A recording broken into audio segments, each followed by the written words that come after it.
دانجوما ما زال دانجوما جول جول جول. لا ازيكم يا شباب، اخباركم ايه؟ يا ريت تعملوا لايك واشتراك في القناه قبل ما تشوفوا الفيديو لو سمحت. انتصر فيا ريال على فريق ريال مدريد الاسباني في الدوري الاسباني بهدفين مقابل هدف.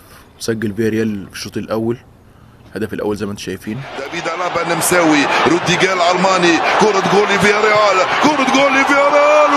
وتعادل ريال مدريد في الشوط الثاني عن طريق كريم بنزيما وركله جزاء. بيبرينا على يسارك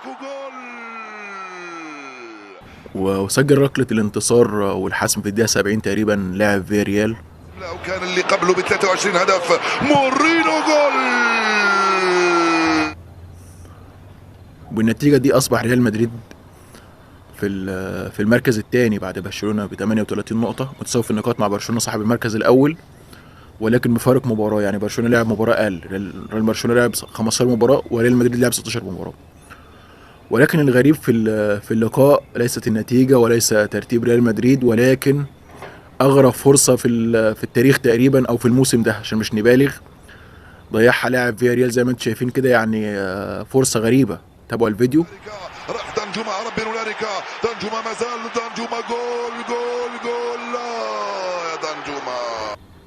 وده ادى لسخريه حفيظ دراجي من اللاعب. يعني دايما حفيظ دراجي دايما يضحكنا بعباراته اللي دمها خفيف. شباك فارغه لم يسجل الثالث دانجوما. انا نسجلها يا دانجوما كره مثل هذه. يا ريت بقى لو كملت الفيديو للاخر تعملنا لايك واشتراك في القناه. مع السلامه.